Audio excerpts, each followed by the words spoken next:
On est un jour de juin, aujourd'hui, mais dans ce que je veux vous raconter aussi. Je viens de passer un temps avec des amis. Et là, je vis un des moments les plus gênants de mon existence. Parce que je me rends compte que une des personnes avec qui je viens de passer du temps et que je côtoie, en fait, vient de me dire à quel point elle m'apprécie, à quel point elle considère qu'on est vraiment des bons amis, à quel point cette personne apprécie qu'on ait vécu plein d'expériences et de choses ensemble pendant l'année en cours. Et moi, je me rends compte que pas du tout. Je me rends compte qu'il y a une asymétrie entre ce que cette personne ressent pour moi et ce que moi, je ressens pour elle. Je ne sais pas si ça vous est déjà arrivé, ce genre de situation, mais quel que soit le côté de la relation dans lequel on est, c'est gênant. Soit de se rendre compte qu'on apprécie quelqu'un peut-être plus que cette personne nous apprécie, ou l'inverse. Pourquoi je vous parle de ça ? Parce que tout ça, je m'en suis rendu compte dans un mois de juin, où j'ai un peu fait un bilan de cette relation. Et vous le savez, si vous êtes membre de notre église, le mois de juin, c'est le mois des évaluations, le mois des bilans. Vous avez reçu votre petit mail avec le sondage de cette année pour tout ça. Et je vous propose de faire, quelque part, un bilan de notre relation avec Jésus. Finalement, pendant ces cultes, pendant cette année, on a vécu des expériences spirituelles. Mais au final, avec Jésus, est-ce que c'est juste une belle rencontre ? Juste quelqu'un avec qui on a partagé des moments où cette année, je peux dire, j'ai vécu une vraie relation avec lui. Et pour comprendre et un peu étudier cette idée-là, je vous propose d'ouvrir vos Bibles dans Genèse chapitre 28. On va continuer l'histoire de la famille d'Abraham, mais comme ça fait un moment qu'on n'y a pas été et qu'on fait un petit saut dans le temps, je dois vous donner 2-3 éléments de contexte. On a Dieu qui s'est révélé à papy Abraham pour le dire au travers de toi, je vais faire quelque chose d'incroyable. Toi qui es stérile, de toi je vais faire naître un peuple à qui je vais donner une terre. Et vous allez être quelque part mes ambassadeurs dans le monde. En voyant la relation que j'ai avec vous, ça va donner aux gens envie d'être en relation avec moi. Et on a vu la vie de papy Abraham. Et puis après, il a eu un fils, rappelez-vous, Isaac, qui lui-même s'est marié avec Rebecca. Et puis ils ont eu des jumeaux, Jacob et Ésaü. Et comme vous l'avez compris maintenant, c'est la famille la plus dysfonctionnelle de toute l'écriture. Des parents qui font des préférences entre leurs enfants. Papa Isaac qui préfère Ésaü et maman Rebecca qui préfère Jacob. Ça se dispute. Jacob, même ce filou, vole l'héritage à la fois financier et spirituel de son frère. Ça devient tellement catastrophique que, après cela, Ésaü va vouloir tuer Jacob et il va devoir s'enfuir. Et puis, le père de Jacob, le vieux Isaac, maintenant, lui dit, écoute, c'est toi qui as reçu cette promesse de Dieu, il faut continuer cette promesse, et pour que de nous vienne un peuple, il faut quand même que tu te maries et que tu aies des enfants. Donc retourne dans notre pays d'origine, là au nord d'Israël, et trouve une épouse. Et Jacob part de sa famille, dans ce contexte-là. Un contexte où il est traqué par son frère, où à cause de ses filouteries, il a cassé toutes les relations familiales, où son frère Ésaü, juste pour s'opposer à ses parents, va même marier des filles qu'ils n'aiment pas, juste pour foutre le boxon. C'est une situation de chaos absolu. Et on a Jacob, qui est là, dans la nature, et qui va faire une rencontre. Commençons à lire Genèse chapitre 28, au verset 10. Jacob partit de Bersabée pour Haran. Il atteignit un lieu où il passa la nuit, car le soleil s'était couché. Il prit l'une des pierres du lieu, la plaça sur sa tête et se coucha en ce lieu. Il fit alors un rêve. Un escalier était dressé sur la terre et son sommet touchait le ciel. Les anges de Dieu y montaient et y descendaient. Le Seigneur se tenait au-devant de lui et lui dit : « Je suis le Seigneur, le Dieu d'Abraham ton grand-père et le Dieu d'Isaac ton père. La terre sur laquelle tu es couché, je te la donnerai à toi et à ta descendance.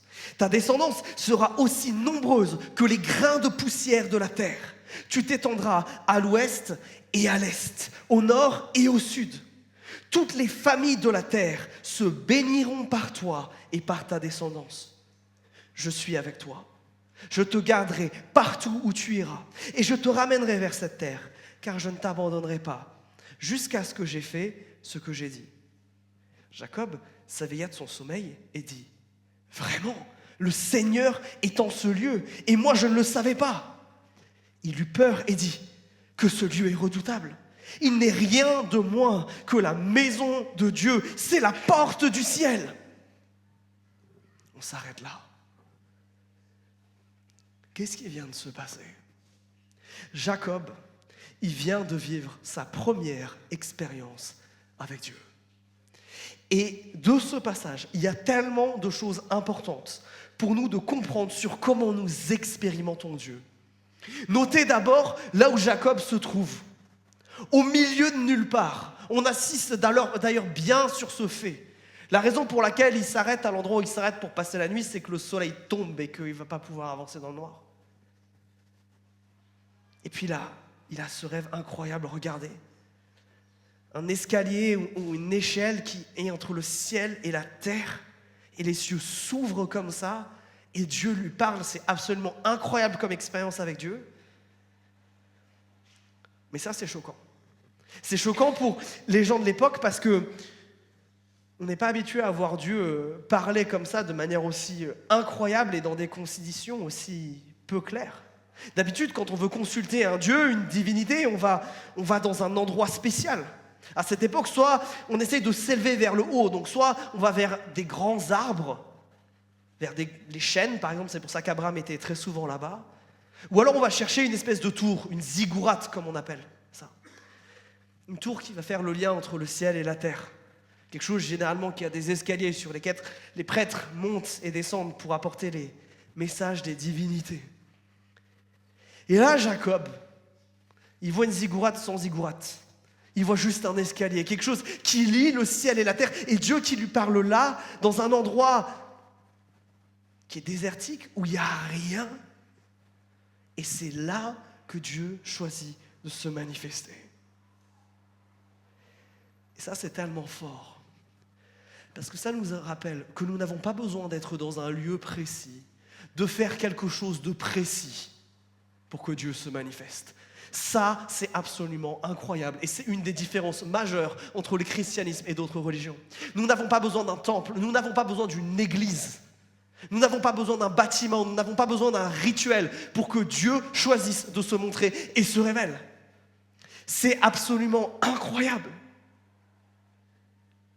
On peut expérimenter Dieu où que l'on soit.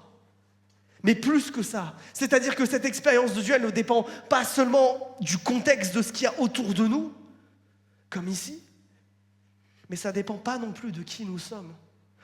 Dès qui a cette révélation extraordinaire ? C'est Jacob. Hein. C'est pas un héros, Jacob. C'est un mec qui vient de truander sa famille, qui à cause de ses magouilles l'a détruite. C'est pas un homme particulièrement pieux, c'est pas un homme particulièrement bien. C'est peut-être aussi pour ça qu'il est tout seul dans le désert.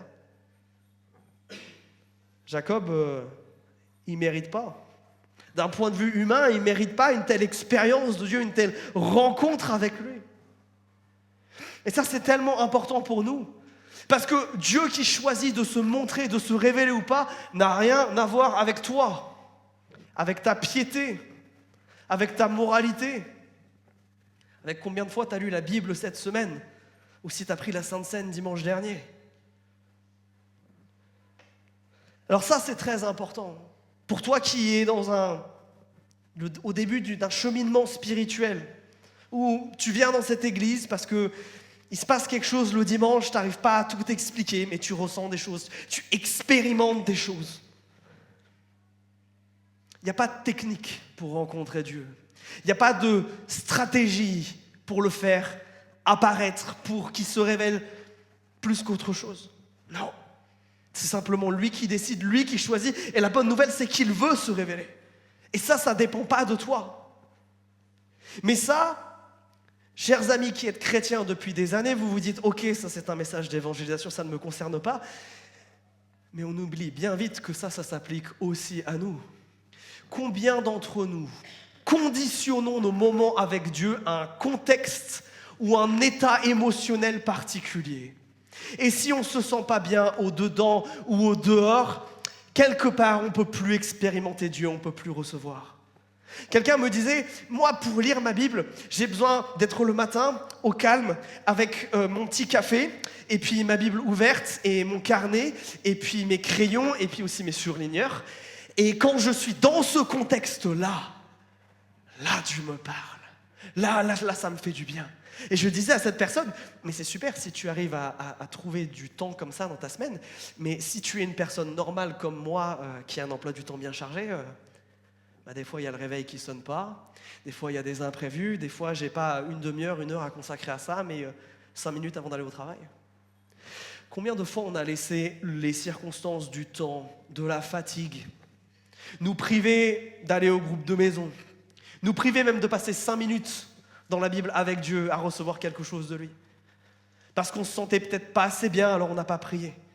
Parce qu'on pensait qu'on avait peut-être trop péché cette semaine, on n'a pas pris la Sainte Seine. Ce qui est terrible, mes amis, c'est que chrétiens, on devient progressivement des professionnels à vouloir que Dieu nous parle d'une manière, dans un contexte, dans un lieu, dans un état émotionnel particulier, et pas comme lui, il veut.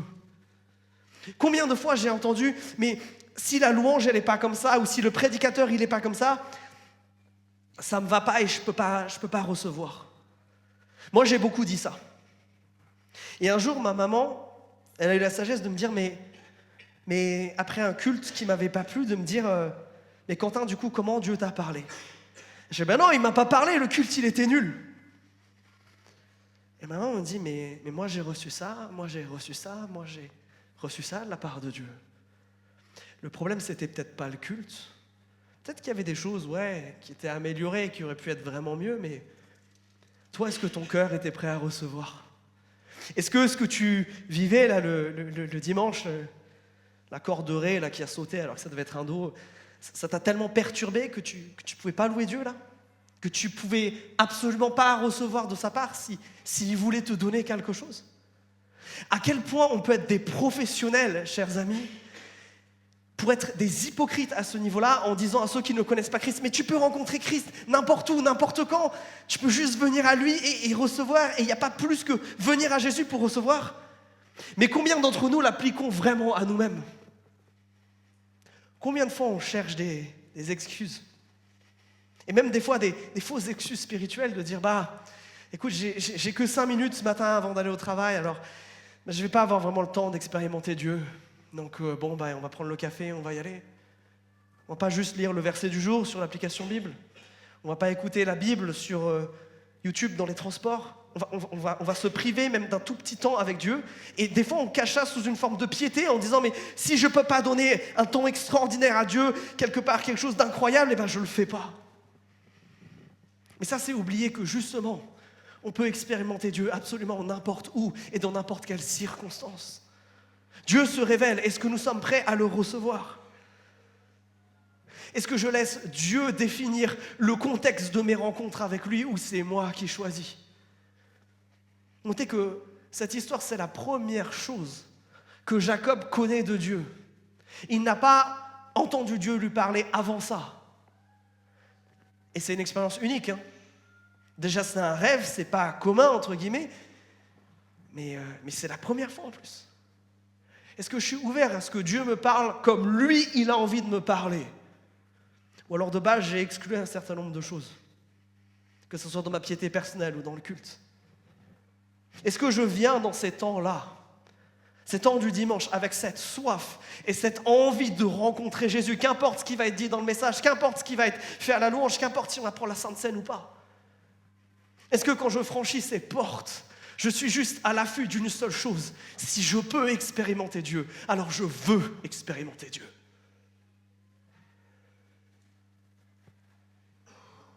On est en juin. C'est l'heure du bilan. Comment avons-nous expérimenté Dieu cette année? Mais faire l'expérience, c'est pas le but. Dieu se révèle et Dieu nous parle et c'est super, mais c'est absolument pas une fin en soi. Dieu ne se révèle pas dans un rêve à Jacob pour qu'il vive un moment de transcendance, un moment de waouh, une belle expérience spirituelle qui soit jolie et qui soit bien. Non, non, non, non, non, non, non. Dieu, il a un but derrière ça. Regardez ce qui se passe. Jacob, il ne fait pas que voir quelque chose. Certes, il a une vision là absolument incroyable. Mais Dieu lui parle, non? Regardez, Dieu lui dit quelque chose. Ce que Dieu va faire là, c'est proposer une vraie relation avec Jacob.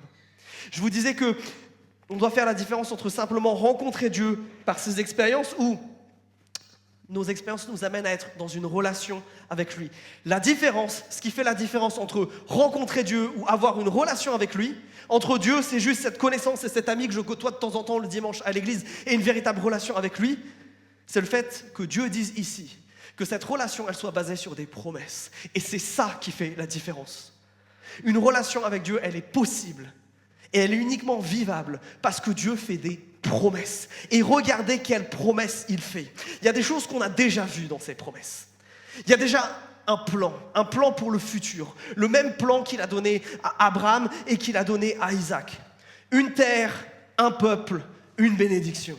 Ça, c'est cette partie commune. Regardez, on le voit dans le verset 13 et dans le verset 14. Cette terre qui s'étend au nord, au sud, à l'est, à l'ouest. Cette bénédiction qui touche à tous les clans.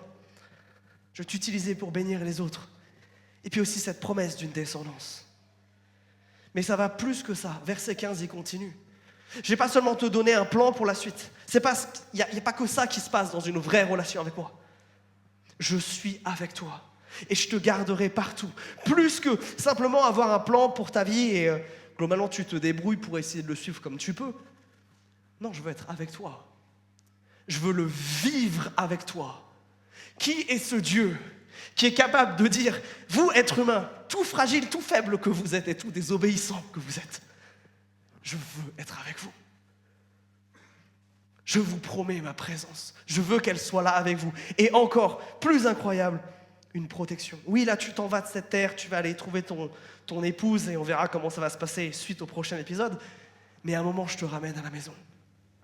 Et la garantie de tout ça, regardez ce que c'est. C'est pas toi et ton obéissance, Jacob, parce que sinon on est mal barré. C'est quoi la garantie? C'est que Dieu est fidèle à ses promesses. Je ne te lâche pas jusqu'à ce que j'ai accompli ce que j'ai dit que j'allais accomplir. Incroyable. Qui propose des relations comme ça?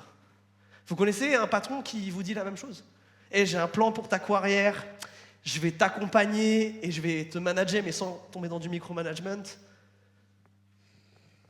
Non, ça n'existe pas. Et qui vous dit, même si tu fais n'importe quoi, je suis toujours là. Je ne te lâche pas parce que c'est ma parole là aujourd'hui qui m'engage. Vous connaissez une seule relation qui fonctionne comme ça? Moi non. Encore une fois, notre Dieu, la relation qu'il nous propose, ce qu'il nous propose là, c'est incroyable.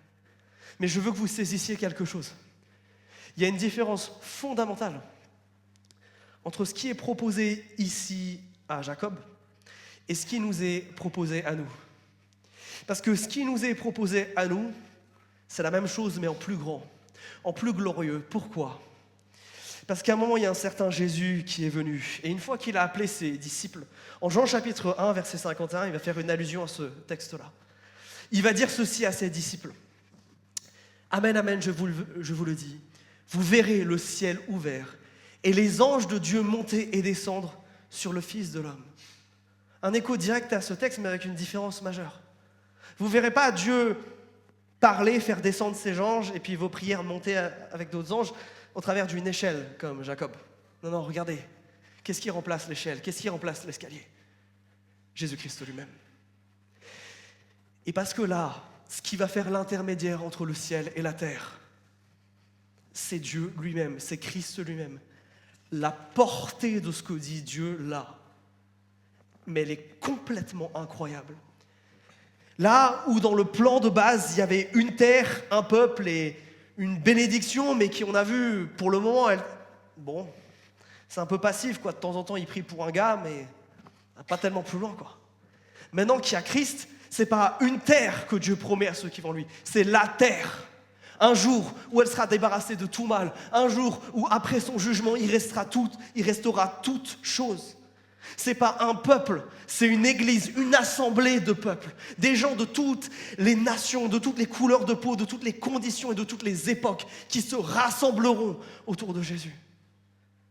C'est pas une bénédiction seulement centrée autour d'un peuple dans lequel il faut s'approcher quelque part à cette époque-là de la famille de Jacob et d'Israël pour recevoir. Mais la bénédiction qui est donnée, c'est aussi une bénédiction maintenant, mais elle est beaucoup plus grande. C'est plus la galère de s'approcher de Dieu. C'est Dieu qui vient s'approcher de nous en envoyant son Église partout par la puissance de son Saint-Esprit. Le plan que Dieu est en train de faire pour une relation avec nous, il est incroyable. C'est la promesse un jour d'une terre, de la terre. Pas d'un petit lopin de quelques mètres carrés avec un petit bout de jardin ici et maintenant, mais de la terre plus tard. C'est pas la promesse aujourd'hui simplement d'avoir une famille, un mari, une femme, des enfants. C'est d'avoir une descendance spirituelle absolument énorme, de se sentir à la maison, avec des liens, avec des gens qui ne me ressemblent pas, mais avec qui je partage l'essentiel. C'est une vie avec un but, celui de bénir les autres, mais où ça change vraiment les choses, parce que quand ça se passe, Jésus nous a promis que les portes de l'enfer elles-mêmes ne pourront pas arrêter l'Église de Jésus-Christ. On a commencé une aventure qu'on ne peut pas perdre. J'ai rien de comparable dans la vie à ça.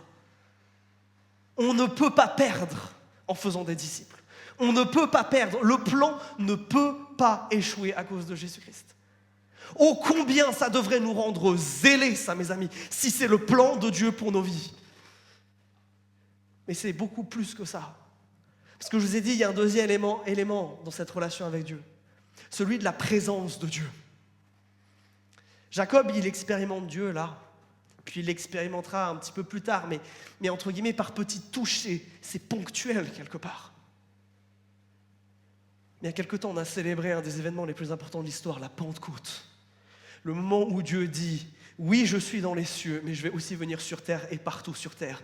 Je vais répandre mon esprit sur absolument tous les croyants. Et il n'y aura plus jamais un seul moment de votre vie où vous serez seul, où je ne serai pas avec vous. C'est ça, une relation avec Dieu. Dieu, il n'est jamais indisponible. Parce qu'il ne serait pas là ou parce qu'émotionnellement, il n'aurait pas envie de nous parler. Ça n'existe pas, ça. C'est ça, la relation que Dieu nous propose. Mes amis, est-ce qu'on a vécu cette année en fonction de ce plan-là? Est-ce qu'on a vraiment vécu cette relation-là? Est-ce qu'on a vécu cette présence de Dieu où on a ce que moi j'appelle un Dieu des bilans? C'est-à-dire avant qu'il se passe quelque chose dans notre vie, on prie, parce qu'on a envie que Dieu agisse pour nous. Puis après, on prie pour le remercier. Mais entre les deux, là, quand on est dans le feu, quand c'est dur, quand ça fait mal, est-ce que là, on vient courir dans les bras de notre papa? Est-ce que là, on vient justement dans la présence de celui qui nous aime parce qu'on peut y aller? Et ça, c'est extraordinaire. Encore une différence majeure du Dieu que nous servons avec tous les autres. Tous les autres sont dans les cieux et inatteignables. Nous, il est présent dans nos cœurs et disponible à chaque moment. Mais qu'est-ce que c'est incroyable, les amis. Cette relation, elle est caractérisée par une troisième chose, on a dit. Par une forme de protection. Alors, cette protection, elle ne veut pas dire qu'il n'y aura jamais de problème et jamais de difficulté. Non, c'est pas ça. Mais c'est qu'au final, Dieu nous ramène à la maison. Il y a un texte en particulier qui parle de ça. Romains chapitre 8. Du coup, je ne vais pas l'afficher parce que ça serait long. Et parce que je pourrais tirer 4 prédications de ce texte-là. Et qui nous rappelle qu'il n'y a absolument rien qui peut nous séparer de l'amour de Dieu. Cet amour-là, il ne nous lâche pas jusqu'à la fin. Il ne nous déserte pas, à tel point que une des grandes choses qui change, c'est que la mort elle-même ne peut pas nous séparer de Dieu. La mort elle-même ne peut pas mettre fin à notre existence.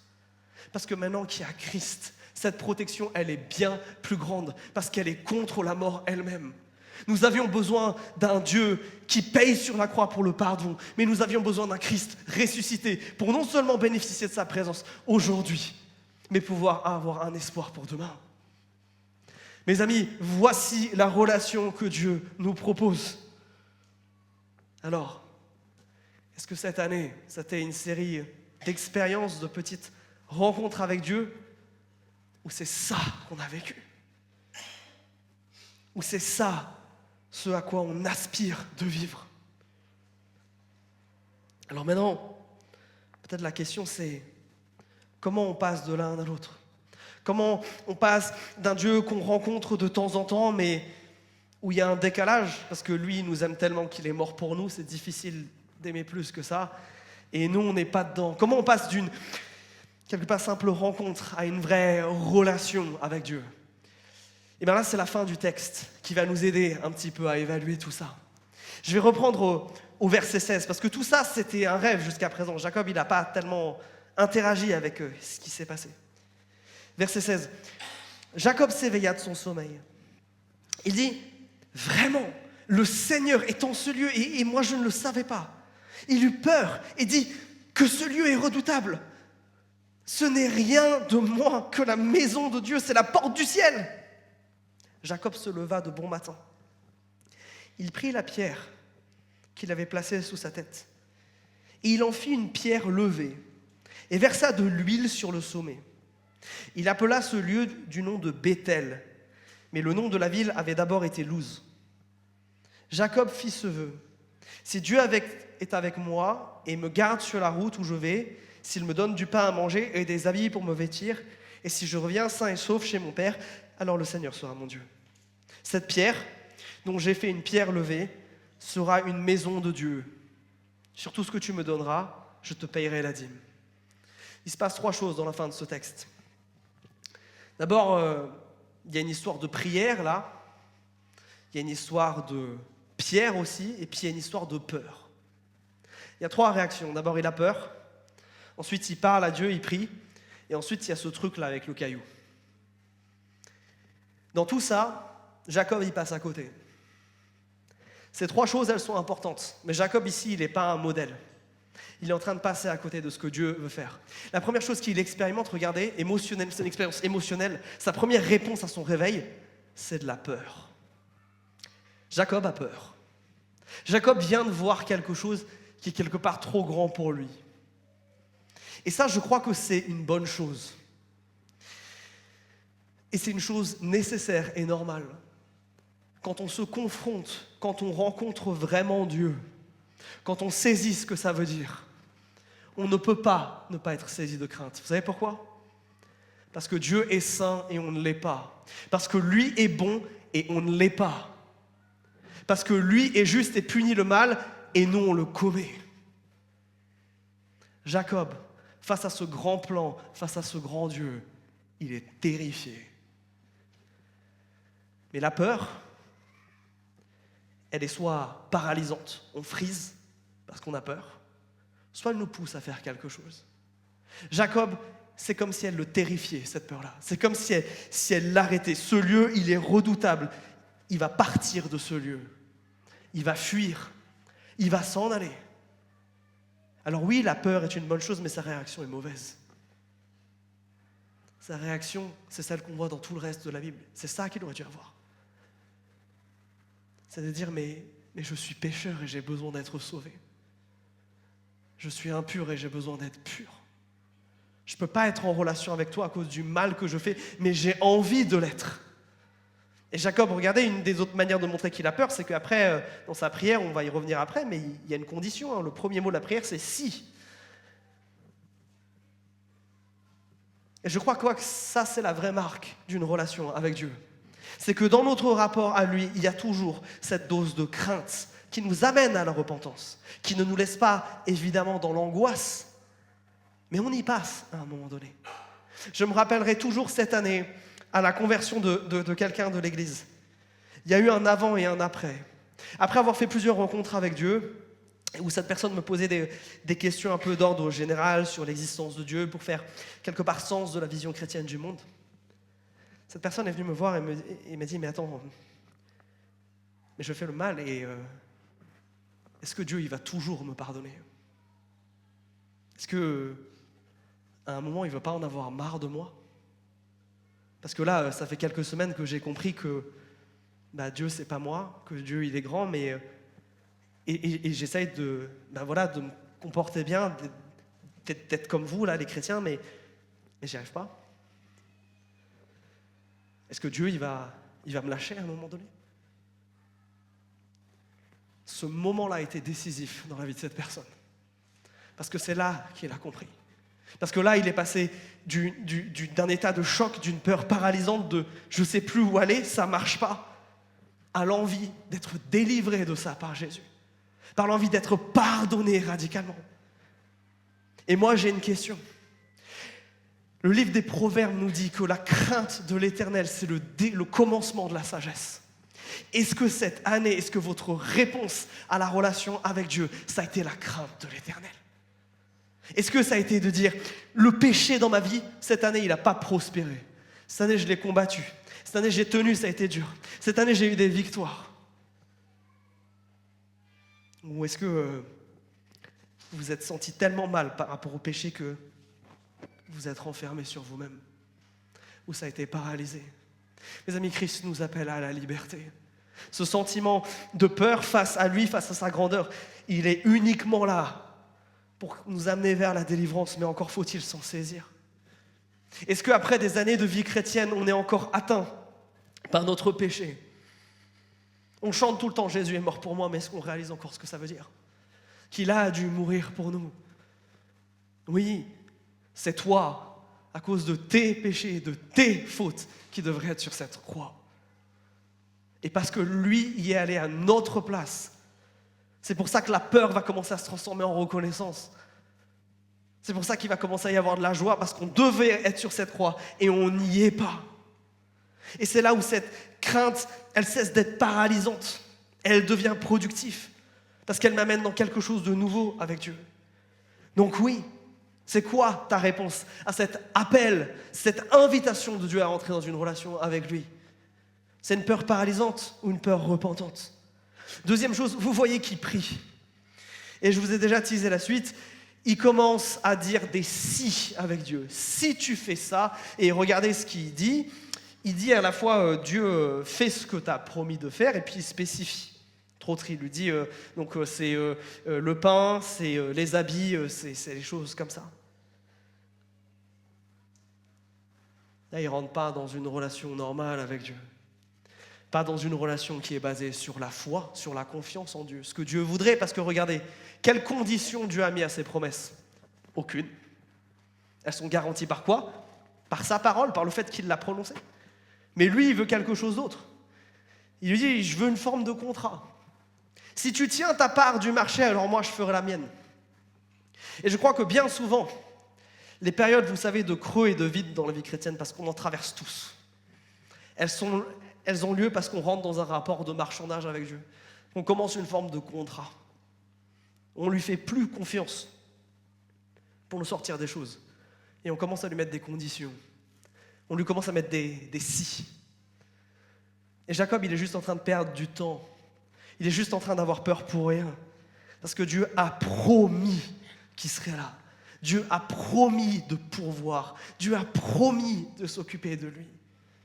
Et plutôt que de regarder vers l'avant, au Dieu incroyable qui vient de lui parler, au lieu de considérer ce qu'il vient de vivre, cette expérience incroyable, comme la fondation sur laquelle il peut avoir confiance en ce Dieu,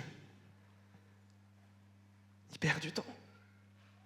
Et il n'expérimente pas ce qu'il pourrait expérimenter avec Dieu. Alors ta foi cette année, ta relation avec Dieu, c'était quoi? C'était de la foi, c'était de la confiance, ou c'était un contrat? Troisième chose, il y a une pierre. Alors ça, c'est la partie bizarre pour nos oreilles d'occidentaux du XXIe siècle. C'est quoi cette histoire de pierre qu'on lève, sur laquelle on verse de l'huile? Vachement bizarre, ça. L'idée, c'est que, vu que l'échelle, vous avez vu, ou l'escalier, il va entre cette pierre et les cieux, c'est comme si c'était le bas de l'échelle. C'est donc un lieu important, c'est quelque chose d'important. Donc on met la pierre à la verticale et du coup, vu que c'est une pierre spéciale, parce que c'est comme celle qui marque quelque part le bout de l'allée qui mène à la maison de Dieu, on va l'oindre avec de l'huile. Cet acte-là, c'est pour signifier que quelque part, cette pierre, elle est plus comme les autres. Mais c'est tout. Après, il s'en va. Est-ce que c'est ce qu'on a vu jusqu'à présent qu'ont fait Abraham et Isaac quand il se passait un truc avec Dieu. Vous vous rappelez ce qu'ils faisaient, eux, dans les lieux où Dieu faisait quelque chose? Ils ne dressaient pas simplement des pierres en guise du souvenir de leur expérience avec eux. Qu'est-ce qu'ils bâtissaient, eux? Ils bâtissaient des autels. Et vous savez quelle est la différence entre les deux? Cette pierre-là, elle a juste pour but de se souvenir de l'emplacement. Pas tellement plus que ça. L'autel, il a un autre objectif, une autre vision, c'est celle d'adorer Dieu. Une pierre levée, ça sert à se souvenir. Un autel, ça sert à adorer. Et là, il est encore dans une forme de compromis. Là, il n'est pas à 100%. Là, oui, j'ai vécu une belle expérience avec Dieu, j'ai vécu une belle rencontre avec Dieu, et je place ce souvenir là. Mais ça s'arrête ici. Là où ses pères, leur réaction a été à chaque fois de construire un autel et de rendre gloire à Dieu, de le louer ici. Alors ma question c'est, dans ces expériences que tu as vécues avec Dieu cette année, est-ce que tu as dressé des pierres ou tu as dressé des autels? Est-ce que cette année, elle est juste marquée par le souvenir de choses que Dieu a faites? Ou est-ce qu'elle est marquée par une reconnaissance profonde? Est-ce que si tu te retournes en arrière et tu arrives facilement à compter tous les bienfaits de Dieu parce qu'ils te reviennent en mémoire immédiatement parce que tu n'as pas arrêté de le louer pour ces choses-là? Ou alors c'est même compliqué de te rappeler ce que Dieu a fait dans ta vie le mois dernier. Une relation avec Dieu, ce n'est pas une relation de pierre levée, c'est une relation d'autel. C'est une relation où quand je le vois agir dans ma vie, je ne me satisfais pas juste d'avoir vécu une belle expérience avec lui et c'était sympa et c'était cool. Non, ça m'amène à quoi? À la reconnaissance. Parce que qui je suis pour expérimenter le grand Dieu? Qui je suis? Personne. Est-ce que cette année, elle a été marquée par ça, par la reconnaissance? Est-ce que nous avons bâti des autels? Si ce n'est pas le cas, alors mes amis, que lors de ce bilan de l'année, on reparte cet été avec cette idée. Oui, chaque fois que je verrai Dieu agir, chaque fois que du doigt je toucherai sa gloire, ce qui sortira de mon cœur, c'est de la reconnaissance. Et ça, c'est la raison pour laquelle on a des cultes. Parce qu'on croit que l'acte le plus grandiose que Dieu ait fait pour nous, c'est de mourir sur une croix à notre place et de ressusciter. Et que ça, c'est un acte tellement grandiose qu'on ne peut pas se contenter de poser des autels. On a besoin de se réunir pour l'adorer régulièrement. Alors mes amis, est-ce que cette année, ça a été une succession de rencontres avec Dieu? Ou ça a été une relation vécue et profonde? Est-ce que quand je fais le bilan, je me dis mais cette année, il faut que, dans ce qui arrive, il faut que je repense mon rapport au péché. Ou il faut que je repense mon rapport à la reconnaissance. Ou il faut que je repense mon rapport à la foi. Pourquoi? Pas parce que Dieu va vous jeter dehors, les amis. Mais c'est parce qu'on peut passer là, littéralement, à côté de choses que Dieu voudrait faire dans notre vie, qui seraient belles et qui seraient bonnes. Je m'attriste de voir que Jacob, même si Dieu ne va pas le lâcher et qu'il va accomplir ses promesses, Jacob va se créer tellement d'angoisse à ne pas juste vivre ce que Dieu voudrait qu'il vive maintenant. À quand le fait qu'on arrête de faire des détours et on se saisit avec foi et avec joie le fait qu'on a une relation avec le Dieu vivant et qu'en plus il nous aime et que lui il veut nous bénir et nous sauver et pas nous détruire à cause du mal que nous faisons. Alors mes amis, pour peut-être maintenant prendre un nouveau départ sur ce sujet-là. Commencer quelque part la nouvelle année maintenant. Ou alors pour être justement reconnaissant, parce que vous avez vécu quelque chose de fort avec Dieu ces derniers temps. Je vous propose qu'on aille justement à l'autel, qu'on aille à la croix, et qu'on réponde au Saint-Esprit de la manière dont Jésus nous a dit de lui répondre, avec la scène. Dans l'Évangile, Christ ne nous a pas demandé de faire des cultes d'1h30, de prêcher 40 minutes, d'avoir un temps de louange avec une guitare. Ce que Christ nous a demandé, c'est de nous souvenir de lui au travers de la scène. Et moi, j'ai une question pour vous. Ces éléments qui sont devant nous, est-ce que c'est un autel ou est-ce que c'est une pierre dressée? Est-ce que c'est quelque chose qu'on fait juste en souvenir de cette expérience peut-être dont on se rappelle d'un jour, le premier jour où on a compris l'amour de Christ et on s'est abandonné à lui? Ou est-ce qu'à chaque fois qu'on l'apprend, c'est cet acte juste d'adoration et de reconnaissance énorme parce qu'on est aimé par un Dieu qui ne veut pas qu'on meure pour lui, mais qui lui est mort pour nous. Encore une des grandes différences de notre Jésus avec le reste. Alors, vous tous, qui êtes chrétiens, qui croyez au sacrifice de Christ pour vous, pour qui les mots « Christ est mort à ma place » ont du sens. Pendant le chant qui va suivre et qui nous rappelle à quel point Dieu nous a aimés, je veux vous inviter à vous lever et à chercher les éléments, puis de revenir à votre place et on les prendra ensuite ensemble. Mais c'est l'occasion pour vous, au travers de ce temps-là, de vous rappeler combien Dieu vous aime, combien Dieu vous a aimé cette année. De vous le rappeler et justement que ça ne soit pas juste un souvenir, mais une célébration. Que ça soit un temps d'adoration. Parce que oui, même après des années de vie chrétienne, je devrais encore pouvoir m'émerveiller du fait que Dieu est mort pour moi. Je devrais m'émerveiller parce qu'il continue à m'aimer malgré mes fautes. Ça devrait me mettre justement dans cette peur puis dans cette joie. Alors mes amis, on va se rappeler maintenant de la croix. Et si vous voulez adorer votre Dieu, je veux vous inviter à vous lever et aller chercher les éléments.